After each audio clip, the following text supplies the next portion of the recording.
नमस्कार. महाराष्ट्र योजना कॉर्नरमध्ये आपल्या सर्वांचे स्वागत आहे. आजच्या व्हिडिओच्या माध्यमातून आपण बघणार आहोत की नाशिकमधील व नाशिकच्या दिंडोरी तालुक्यामधल्या शिवाजीनगर परिसरामध्ये भीषण अशा अपघाताची घटना घडलेली आहे आणि याच अपघातामध्ये बरभाव कार ही थेट विहिरीमध्ये कोसळली आहे. एकाच कुटुंबातल्या 9 जणांचा मृत्यू झाल्याची धक्कादायक बातमी समोर आलेली आहे. नेमकं काय घडलेलं आहे, कशा पद्धतीने हा अपघात झालेला आहे जाणून घेऊया.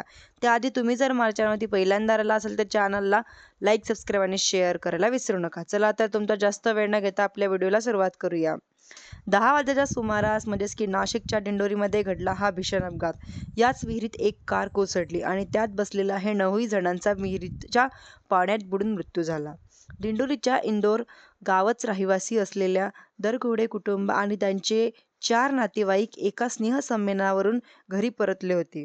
मात्र शिवाजीनगर इथे रस्त्याच्या बाजूला असलेल्या एका विहिरीत ही कार कोसळली आणि या अपघातात कारमधील सर्वांनीच आपला जीव गमावला. पण हा अपघात नेमका कसा घडला? विहिरीचा अंदाज चमकला का आला नाही? हा मातीचा रस्ता आहे आणि इथून पुढे एकदा रोडवर त्यामुळे म्हणजेच की चालकाला मातीच्या रस्त्याने, कच्च्या रस्त्याने पुढे जायचं होतं. मात्र त्यात तो टर्न लक्षात आला नाही आणि थेट गाडी ही विहिरीमध्ये पडली. गाडी आहे त्यांच्या सुरुवातीच्या गाडीचा भाग म्हणजेच की बघतोय पूर्ण गाडीचा चक्काचूर झालेला आहे. गाडी थेट विहिरीमध्येच उलटी गेली आणि गाडीमध्ये बुडून 9 जणांचा दुर्दैवी मृत्यू झालेला आहे. यामध्ये लहान मुलं जे स्नेहसंमेलनासाठी गेलेले होते ते म्हणजेच की कलागुण सादर केलेले होते आणि अनेक वेगवेगळ्या वेशभूषेमध्ये होते. ज्यांनी ही कला सादर केली त्यांच्या वेशभूषेमध्ये होते. त्यामुळे रात्रीच्या सुमारास इथे हळहळ व्यक्त झाली होती. आक्रोश बघायला मिळत होता व घाबरलेली देखील होते. गोंधळ उडालेला होता. अशा परिस्थितीमध्ये रेस्क्यू ऑपरेशन करण्यात आलं. मात्र दुर्दैवानं एकाचेही प्राण वाचू शकले नाहीत. विहीर मालक राजेंद्र राजेवर संतोष मनुष्यबळाचा गुन्हा दाखल करण्यात आला. अपघाताची माहिती कळताच मंत्री आणि दिंडोरीचे आमदार नरहरी झिरवळ यांनी अपघातस्थळी जाऊन पाहणी केली. तसंच मृत्यूंच्या कुटुंबियांशी भेट घेतली. त्यावेळी आक्रमक पवित्रता दोषी कारवाई मागणी करण्यात आली.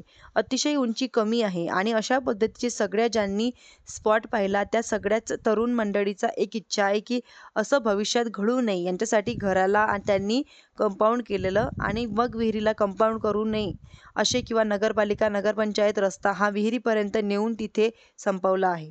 जर पुढे असता आणि नगरपालिकेची जबाबदारी होती का त्यांनी संरक्षण काय ठिकाणी करायला हवं होतं. अगोदर सुद्धा जनावर पडलेले होते तर वेळेला हे व्हायला पाहिजे होतं. पण त्यांनी त्यांच्यावर विहीर मालकावर तसा गुन्हा दाखल केलेला आहे. त्यानंतर मंत्री गिरीश महाजन ही घटनास्थळी पोहोचले. ही घटना अतिशय गंभीर आहे आणि म्हणजेच की आश्चर्य वाटलेलं आहे की इकडनं रस्ता आणि तिकडनं रस्ता विहिरीला खेडून आणि मध्येच विहीर आहे.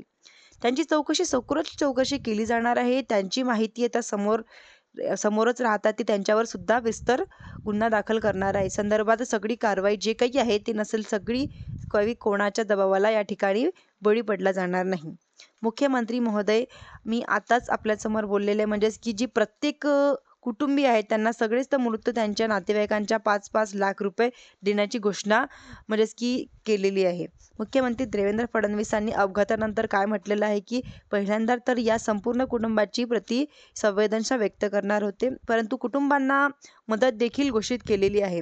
पण त्यासोबत अशा पद्धतीने देखील सूचना दिलेल्या आहेत की रस्त्याच्या मध्ये अशा प्रकारच्या विहिरी ज्या आहेत असं कुठे जिथे म्हणजे रहदारी आहे अशा या ठिकाणी तत्काळ त्या एका प्रकारे ऑडिट करून त्यांना त्यांची माहिती आवश्यकता आहे किंवा काय काय उपाययोजना केल्या जातील हे लक्षात घ्यावे व विहिरी तिथे त्यांना कंपाऊंड केले जातील असे त्यावेळी सांगितले आहे. धन्यवाद.